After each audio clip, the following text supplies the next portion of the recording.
भाई पाकिस्तान ने इसी टीम के सामने 350 रन खाए थे। हमें तो मतलब आकाश भाई इस बात को कह रहे थे, ट्रोल कर रहे थे आकाश भाई इस बात को लेकर। यार मैं तो आवाज नहीं आ रही आपकी, मैंने नहीं सुना। यही होती है, अगर पाकिस्तान अगर 40 पे 5 होते तो पाकिस्तान ने 280 करवा के छोड़ना था, 280 हमने बोर्ड पे लगवा देना था अगर होती पाकिस्तान की टीम। बड़ी और छोटी टीम में फर्क पता क्या है? बड़ी टीम पर अगर आप थोड़ा सा दबाव डालेंगे, आप लटखड़ा दें उनको, मगर वो संभल जाएंगे और दोबारा जब अपने कदमों पे खड़े होंगे तो फिर आपकी बारी नहीं आने देंगे। आज आपको मजा आया कि नहीं? पहले ये बताओ, मजा आया कि नहीं? बिल्कुल ऐसे बोलोगे कि नहीं? क्रिकेट में अगर मजा करना है ना, वो फास्ट बॉलर मजा कराता है। आज ये विकेटें जा रही हैं, वो उड़ रहा है, वो जा रहा है, फास्ट बॉलर को ढीला करो भाईजान जी, छोड़ो इसको। ये भारत की बॉलिंग थी, भारत की बॉलिंग लाइनअप थी, इन्होंने जलवा करके दिखाया और शानदार किस्म का जलवा करके दिखाया कि 149 के ऊपर बांग्लादेश को ऑल आउट करके रख दिया, खल्लास करके रख दिया। इसलिए कहता हूं कि ये होती है बॉलिंग। यार इस तरह की परफॉर्मेंस आती है तो लोगों को मजबूर होना पड़ता है ना, वो भी कहते हैं ज्येष्ठा के पास कौन सा रिमोट है, इंडिया बैटिंग कर रहा है तो उनकी विकेटें गिरी हैं, तो वहां से नीचे से कैसी पार्टनरशिप लग रही है कि लोगों को समझ नहीं आ रहा कि विकेट तब्दील हो गई।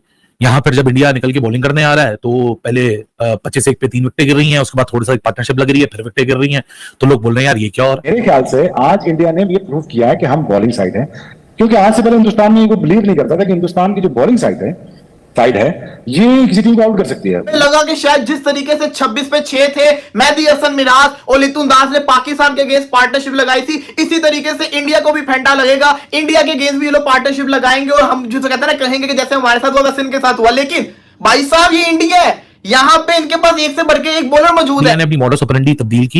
इंडिया पे इल्जाम लगते थे कि नहीं जी ये तो 2 दिन में टेस्ट मैच खत्म करा देते हैं स्पिन विकेट बना के। लो जी, इन्होंने स्पिन विकेट भी नहीं बनाई, ये तो टेस्ट मैच पर 2-2.5 दिन 3 दिन की कहानी लग रही है। अब इंडिया यहाँ से अगर फॉलो ऑन नहीं भी लगाया और खुदा के तेज बैटिंग करे और बांग्लादेश को दे, तो बांग्लादेश को फिर ये 2-2.5 सेशन के अंदर आउट कर देंगे। 13 ओवर्स के अंदर महज 13 ओवर में बांग्लादेश की आधी टीम घर पहुंच चुकी थी। 5 बल्लेबाज, शादमान भी आउट हो चुके थे, मुमनुल हक भी हो चुके थे, शांतु भी हो चुके थे, मुशफिक रहीम भी हो चुके थे और जाकिर भी हो चुके थे। शाहीन शाह अफरीदी से आजकल अच्छी बॉलिंग तो ये आकाशदीप कर रहा है। आकाशदीप की आपने बॉलिंग देखी कैसे विकेट निकाल के गया था। बुमराह की तो तारीफ बनती है, बुमराह ने जो बॉलिंग की है, लेकिन असल तारीफ तो बनती है आकाशदीप की। बांग्लादेशी प्लेयर्स को, बांग्लादेशी मीडिया को, बांग्लादेशी क्रिकेट को यहाँ तो कोई मुकाबला ही नहीं दिख रहा। मतलब यहाँ तो फॉलो ऑन लोड होने वाला है। इंडिया लगाएगा, फॉलो ऑन नहीं लगाएगा, सबसे बड़ा तो सवाल ये है। लेकिन सबसे पहले बात करो बुमराह की, ये कौन सी आखिरी राउंड की बला है भाई, क्या करता है ये, समझ ही नहीं आ रही। India, welcome to India. और जिस तरह की परफॉर्मेंस एक्सपेक्टेड थे, बिल्कुल उसी तरह की, कोई हैरानगी नहीं है, कोई परेशानी नहीं है, कुछ रूटीन से हटके हुआ नहीं है। यार जब इस तरह की क्लास हो ना, जब इस तरह के बॉलर्स आपके पास मौजूद हो, जब आकाशदीप जैसा आपके पास एक यंगस्टर मौजूद हो जो कि इट्स टू अर्ली टू से, लेकिन ऐसा लग रहा है कि मोहम्मद शमी की किताब से सीख कर आया है कि किस तरह सिंपल क्रिकेट खेलनी है। जसप्रीत बुमराह, आकाशदीप, रविंद्र जडेजा का तूफान आया, पूरे बंगाल टाइगर्स को बहा कर ले गया। 200 से पहले बंगाल टाइगर्स जो है कि ऑल आउट हो गए। जय हिंद दोस्तों। तो दोस्तों आपने देखा कि किस तरह से भारतीय गेंदबाजों ने बांग्लादेश के बल्लेबाजों की कमर तोड़ी, जिस तरह से जसप्रीत बुमराह ने, दीप ने बॉलिंग कराई, पूरी तरीके से बांग्लादेश के गेंदबाज बल्लेबाज डिस्ट्रॉय हो गए। आप इससे अंदाजा लगा सकते हैं कि किस तरह से जसप्रीत बुमराह ने बॉलिंग कराई कि उन्होंने 4 विकेट लिए और भारतीय टीम अपने पहले इनिंग में 376 रन बनाए, लेकिन बांग्लादेश की टीम सिर्फ 149 रनों पर ऑल आउट हो गई, जो कि बांग्लादेश की टीम पाकिस्तान में जाकर इतनी बुरी तरीके से पाकिस्तान को ठोका था और यहां पर भारत में आकर पूरी तरीके से एक्सपोज हो गए। ये है भारतीय गेंदबाजों का पावर और भारतीय बल्लेबाजों का पावर, जो पूरी तरीके से डोमिनेशन दिखाते हैं। बड़ी और छोटी टीम में फर्क पता क्या है? बड़ी टीम पर अगर आप थोड़ा सा दबाव डालेंगे, आप लटखड़ा दें उनको, मगर वो संभल जाएंगे और दोबारा जब अपने कदमों पे खड़े होंगे तो फिर आपकी बारी नहीं आने देंगे। आप इंडिया की एग्जांपल देख लीजिए।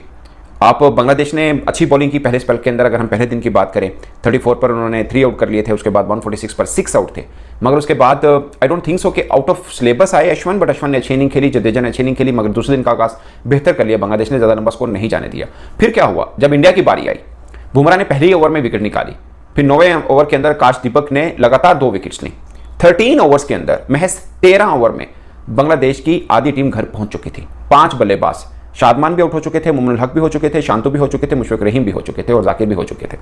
ये वो बल्लेबाज हैं जो पाकिस्तान के खिलाफ ठीक ठाक खेलते रहे हैं। खासकर मुशफिक रहीम ने लंबी बारियां लगाई हैं पाकिस्तान के खिलाफ और पाकिस्तान के लिए तो वो दीवार साबित हुए कि इनको आउट कैसे करने। अच्छे बल्लेबाज हैं, इंडिया के खिलाफ भी उनका रैकेट बुरा नहीं है। मगर जब बारी आएगी, मतलब आप इंडिया की बॉलिंग, आप यही बॉलर्स को शायद वो पहले भी खेल चुके होंगे, बट मुझे लगता है कि अब इंडिया की बॉलिंग, बॉलर वही है मगर एक नया रूप बन चुका हुआ है। ये भारत की बॉलिंग थी, भारत की बॉलिंग लाइनअप थी। इन्होंने जलवा करके दिखाया और शानदार किस्म का जलवा करके दिखाया कि 149 के ऊपर बांग्लादेश को ऑल आउट करके रख दिया, खल्लास करके रख दिया। इसलिए कहता हूं कि ये होती है बॉलिंग। आप देखेंगे 40 पे 5 आउट हुए, शाकिब और लितुन दास ने पार्टनरशिप लगाई। हमें लगा कि शायद जिस तरीके से 26 पे 6 थे, मेहदी हसन मिराज और लितुन दास ने पाकिस्तान के अगेंस्ट पार्टनरशिप लगाई थी, इसी तरीके से इंडिया को भी फेंटा लगेगा, इंडिया के अगेंस्ट भी ये लोग पार्टनरशिप लगाएंगे और हम जिसे कहते हैं ना, कहेंगे कि जैसे हमारे साथ हुआ वैसे इनके साथ हुआ। लेकिन भाई साहब ये इंडिया है, यहां पे इनके पास एक से बढ़ के एक बॉलर मौजूद है।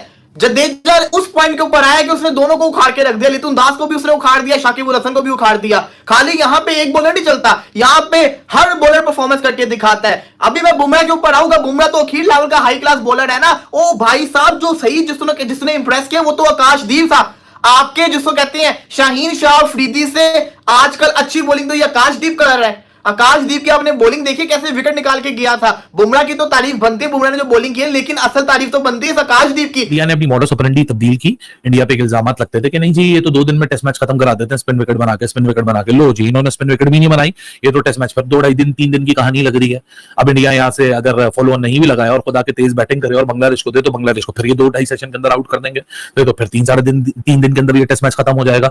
अब जाके किसको कसूरवार ठहराएंगे यार? जब इस तरह की क्लास हो ना, जब इस तरह के बॉलर्स आपके पास मौजूद हो, जब आकाशदीप जैसा आपके पास एक यंगस्टर मौजूद हो जो कि इट्स टू अर्ली टू से, लेकिन ऐसा लग रहा है कि मोहम्मद शमी की किताब से सीख कर आया है कि किस तरह सिंपल क्रिकेट खेलनी है, simple wrist lock and load करनी है, सिंपल सी सीम पोजीशन के ऊपर तवज्जो देनी है, सीम के ऊपर बॉल को पिच कराना है। जसप्रीत बुमराह, आकाशदीप, रविंद्र जडेजा का तूफान आया, पूरे बंगाल टाइगर्स को बहा कर ले गया।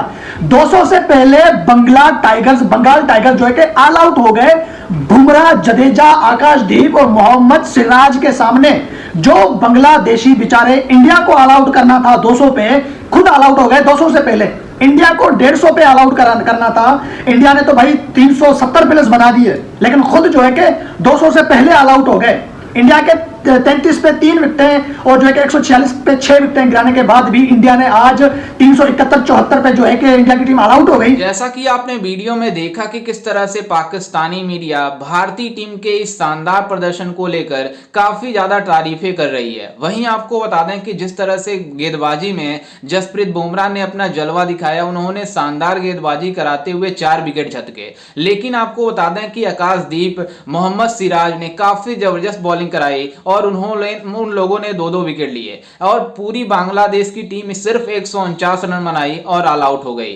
लेकिन भारतीय टीम अपने पहले पारी में 376 रनों का रन बनाया। जिस तरह से शुरुआत में बांग्लादेश के गेंदबाज डोमिनेट करते हुए नजर आए थे भारतीय बल्लेबाजों के सामने, तो मतलब उसके बाद अश्विन और जडेजा ने क्या शानदार पारी को संभाला और मतलब एक अच्छे टोटल तक पहुंचा दिया, 376 रन। लेकिन दूसरी पारी मतलब पहली पारी में बांग्लादेश पूरी तरीके से डिस्ट्रॉय हो गई थी मतलब भारतीय गेंदबाजों के सामने। और जिस तरह से तारीफ करनी होगी जसप्रीत बुमराह की, जो हर टाइम मतलब भारतीय टीम को बचाते हैं और जिस तरह से गेंदबाजी करते हैं, पूरी तरीके से सामने वाली टीम डिस्ट्रॉय हो जाती है। मतलब उसके बाद से भारतीय टीम अब बल्लेबाजी कर रही है, जो कि मतलब फॉलोऑन की तरफ से काफी ज्यादा रन बन जाएंगे। अगर मतलब बांग्लादेश की टीम इस रन को चेस नहीं कर पाएगी तो पूरी तरीके से मैच कम से कम 3 दिन में ही खत्म हो जाएगा। जिस तरह से बल्लेबाजी कर रही है बांग्लादेश की टीम और जिस तरह से गेंदबाजी हो रही है भारत की तरफ से, मतलब 3 दिन के अंदर ही ये टेस्ट मुकाबला खत्म हो जाएगा। और जो बांग्लादेश के कप्तान सांतु ने बातें कही थी कि हम भारत को भारत में 2-0 से हराएंगे, उल्टा हो जाएगा और बांग्लादेश पूरी तरीके से इस दोनों टेस्ट मुकाबले में हार का सामना करना पड़ेगा, जिस तरह से प्रदर्शन दिखा रहे हैं।